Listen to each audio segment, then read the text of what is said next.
Hello दोस्तों, राधे राधे। आज हम बनाएंगे प्याज की सब्जी बिल्कुल अलग तरीके से। तो यहाँ पे हमने 4 से 5 प्याज लिए मीडियम साइज की। उनको हमने अच्छे से छील लिया है। छीलने के बाद में धो लिया है। धोने के बाद में इस तरह से पतला पतला लंबे लंबे स्लाइस में काट लेंगे। मीडियम साइज के प्याज लिए हैं, आप छोटे बड़े अपने हिसाब से ले सकते हैं। तो इसी तरह से प्याज को काट कर आज एकदम अलग तरीके की सब्जी बनाकर तैयार करेंगे। अगर घर में कोई सब्जी नहीं होता है तो समझ में नहीं आता क्या बनाए क्या ना बनाए, बच्चे भी नहीं खाते हैं। तो इस तरह से हम आज बिल्कुल अलग तरीके से सब्जी बनाकर तैयार करेंगे। इसी तरह से सारी प्याज को हम काट कर तैयार कर लेंगे। और ये सब्जी खाने में बहुत ही ज़्यादा टेस्टी लगती है। तो आप भी एक बार इसे ज़रूर ट्राई करें, इसी तरह से जिस तरह से हमने इसको बनाकर दिखाया है इसी तरह से बनाएं और आपको ज़रूर ही पसंद आएगी ये सब्जी। तो बनाना शुरू करते हैं। तो उसके लिए हमने प्याज को काट लिया है। प्याज को काटने के बाद में अच्छे से धुल तो लिया था पहले ही। अब प्याज को काट लिया, उसके बाद प्याज को हम खोल लेंगे। मतलब इस तरह से देखिए, प्याज को हम हाथ से मैश करके यानी कि खोल देंगे, अलग अलग उसके पीस कर देंगे। जब प्याज हमारी खुल जाएगी अच्छे से तो प्याज थोड़ी ज़्यादा हो जाती है, और जो चिपकी चिपकी प्याज रहती है वो एकदम सही से उसकी कोई भी रेसिपी नहीं बन पाती है, कुछ भी बनाओ। और खुलने के बाद में इसका जो पानी है वो सारा अच्छे से निकल जाएगा। अब इसमें हम डालेंगे आधे चम्मच के लगभग नमक। नमक को डालेंगे। नमक डालने के बाद में अच्छे से हाथ से मिक्स कर देंगे और मिक्स करके ढक के रख देंगे इसे 5 से 10 मिनट के लिए रेस्ट पे, जिससे इसमें जो भी नमक पानी होगा वो निकल जाएगा, तो हमारी सब्जी बनकर अच्छे से तैयार होगी। और इधर हमने टमाटर लिए हैं, 2 से 3 टमाटर लिए हैं, मीडियम साइज के ही टमाटर लिए हैं हमने। तो उनके जो पीछे का पार्ट होता है उसको हटा देंगे और उसको भी लंबे लंबे स्लाइस में आप छोटा बड़ा कैसा भी काट सकते हैं। इसे हमें पीसना है इसलिए, ग्रेवी के लिए। तो इसी तरह से टमाटर को भी आप चाहें तो बीज भी निकाल सकते हैं, अगर नहीं खाते हो, और खाते हो तो कोई बात नहीं। और इसी तरह से बनाकर तैयार करेंगे। तो टमाटर को भी हमने काट लिया है।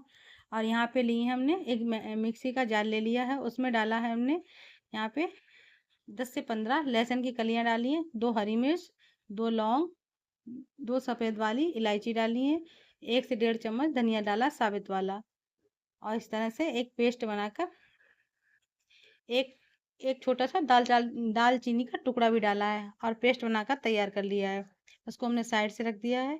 इधर हमने प्याले में 1 कटोरी के लगभग बेसन लिया है। बेसन में हमने आधी चम्मच से कम नमक डाला है और अच्छे से एक घोल बनाकर तैयार कर लेंगे।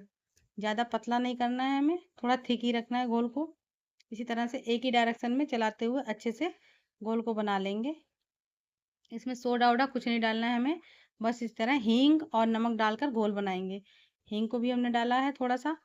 इस तरह से अच्छे से फेंट लेंगे जिससे कि जो बेसन है हमारा अच्छे से फूल जाए। इसको हम 5 मिनट के लिए रेस्ट पे रख देंगे, बेसन हमारा तब तक फूल जाएगा।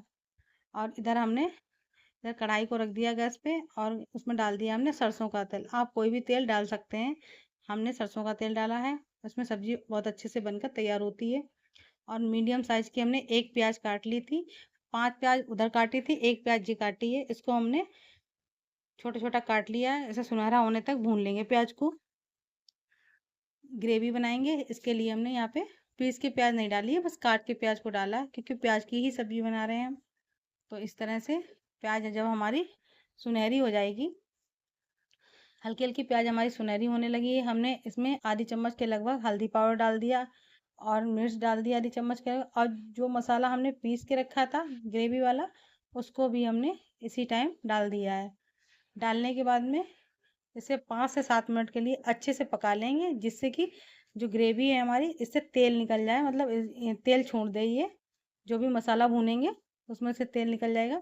इधर हमने मिक्सी के ग्राइंड जार में ही थोड़ा सा पानी डाल दिया था जो मसाले लगे थे, तो इससे जिससे कि हमारे मसाले ये जलेंगे नहीं। और डालने के बाद बिल्कुल थोड़ा सा नमक डालेंगे कि नमक हम उधर भी डाल चुके हैं, बेसन में डाला था और उधर प्याज में भी हमने डाला था। बहुत ध्यान से नमक को डालना है।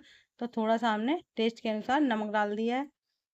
नमक डालने के बाद में अच्छे से इसको मिक्स कर देंगे और इसे पका लेंगे चलाते हुए। 5 से 7 मिनट में अच्छे से पककर तैयार हो जाता है। उधर हमने गैस पर एक भगोने में पानी रख दिया गर्म होने के लिए। गर्म पानी का ही प्रयोग करेंगे, ठंडा पानी हम यहाँ नहीं डालेंगे। मसाला हमारा अच्छे से पक चुका है, पानी हमारा गर्म हो चुका था। उसके बाद हमने गर्म पानी ही यहाँ पे डाल दिया है ग्रेवी में, ठंडा पानी नहीं डालेंगे हम, जिससे कि ग्रेवी हमारी अच्छे से बनकर उसका टेस्ट बिल्कुल भी बिगड़े ना, अच्छे से बनकर तैयार हो। इसी तरह से बेसन को हमारे 5 से 10 मिनट हो चुके हैं रखे रखे, अच्छे से फूल गया है बेसन। अब इस टाइम जो प्याज हमने रखी थी नमक डालकर, उसको भी अच्छे से निचोड़ लेंगे, जिससे कि सारा पानी इसका बाहर निकल जाएगा। पानी बाहर निकल जाएगा, पानी देखिए निकल गया है। और अच्छे से हरी मिर्च डाल के 2 से 3 हरी मिर्च डाली काट के अच्छे से मिक्स कर लेंगे। अब हाथ से हम मिक्स करेंगे, एक ही डायरेक्शन में मिक्स करना है हमें। यहाँ पे हम कोई भी चीज़ सोडा वगैरह नहीं डालेंगे। और इस तरह से देखिए कटोरी में देखा हमने डाल के अच्छे से बेसन हमारा फूल गया था। केवल बेसन को ही डालकर देख लें कटोरी में, अच्छे से फूल अगर ऊपर आया था तो फूल गया। ग्रेवी भी हमारी जो है अच्छे से उबाल ले रही है। तो ग्रेवी में अच्छे से उबाल आ चुका है। उबाल आने के बाद में जो हमने बैटर बना के रखा था प्याज और बेसन का, उसकी ही इसमें हमें पकौड़ी तोड़नी है। इस तरह से पकौड़े बना देंगे इसी ग्रेवी के अंदर। हमें तेल एल में नहीं तलना है इनको, इसी तरह से डायरेक्ट बनाएंगे और बनाते जाएंगे। और जब ये उबाल तो ले रहा है पानी, तो धीमे धीमे जब पकेगी तो ये ऊपर आ जाएंगे पकौड़े हमारे बन तैर के, मतलब ऊपर आ जाएंगे। देखिए ऊपर आने लगे हैं धीमे धीमे से। तो इसी तरह से हम सारे पकौड़े बनाकर तैयार कर लेंगे। ये बहुत ही आसान रेसिपी है। और बिल्कुल भी इसमें हमने फ्राई राई नहीं किया है, कम तेल में बनाकर तैयार करेंगे इसको। जब भी घर में कोई सब्जी ना हो, इस तरह से प्याज तो सबके घर में होती है, तो झटपट से बन जाती है। आप भी एक बार इसे ज़रूर इसी तरह से बनाकर देखें। सारे ही हमने पकौड़े तोड़ दिए हैं इसमें ग्रेवी के अंदर ही डायरेक्ट। गैस को हमें हाई रखना है, हल्का नहीं करना है, ना मीडियम करना है, बिल्कुल हाई गैस पे इसको पकाना है। हाई गैस पे जब उबाल आएगा तो अच्छे से हमारे पकौड़े ऊपर के लिए आ जाएंगे, जितने पकते जाएंगे ऊपर आते जाएंगे। इसी तरह से आप अपने हिसाब से ग्रेवी कम ज़्यादा रख सकते हैं। तो हमारी सब्जी है वो लगभग 10 मिनट हो चुके हैं, अच्छे से पक चुकी है, सारे पकौड़े हमारे ऊपर आ गए हैं। और इसी तरह से हमने हरा धनिया डाल दिया काट के फ्रेश, और सब्जी बनकर बिल्कुल तैयार हो गई है। अब इधर हम बना लेते हैं रोटी। तो आप रोटी चावल किसी के साथ भी इसको खा सकते हैं। तो हमने रोटियों को भी बना लिया है, फटाफट से रोटी बना लेंगे। तो रोटी बनकर तैयार हो गई हमारी। और हमने चावल भी बना लिए हैं, चावल भी बनाए हैं, रोटी भी बनाई है, दोनों चीज़ों को बनाए। आप किसी के साथ भी इसे एंजॉय कर सकते हैं, जिससे कि आपका मन हो उससे एंजॉय कर सकते हैं। रोटी पे घी लगा लेंगे गरम गरम, रोटी पे घी लगा लिया। इधर देखिए हमने सब्जी प्लेट में लगा दी है और इधर चावल लगा दिए थाली। हमारा डिनर बनकर तैयार है। इसी तरह से आप भी एक और बनाकर देखें। अगर आपको हमारी वीडियो अच्छी लगे लाइक करें, शेयर करें, चैनल सब्सक्राइब करें। बाय।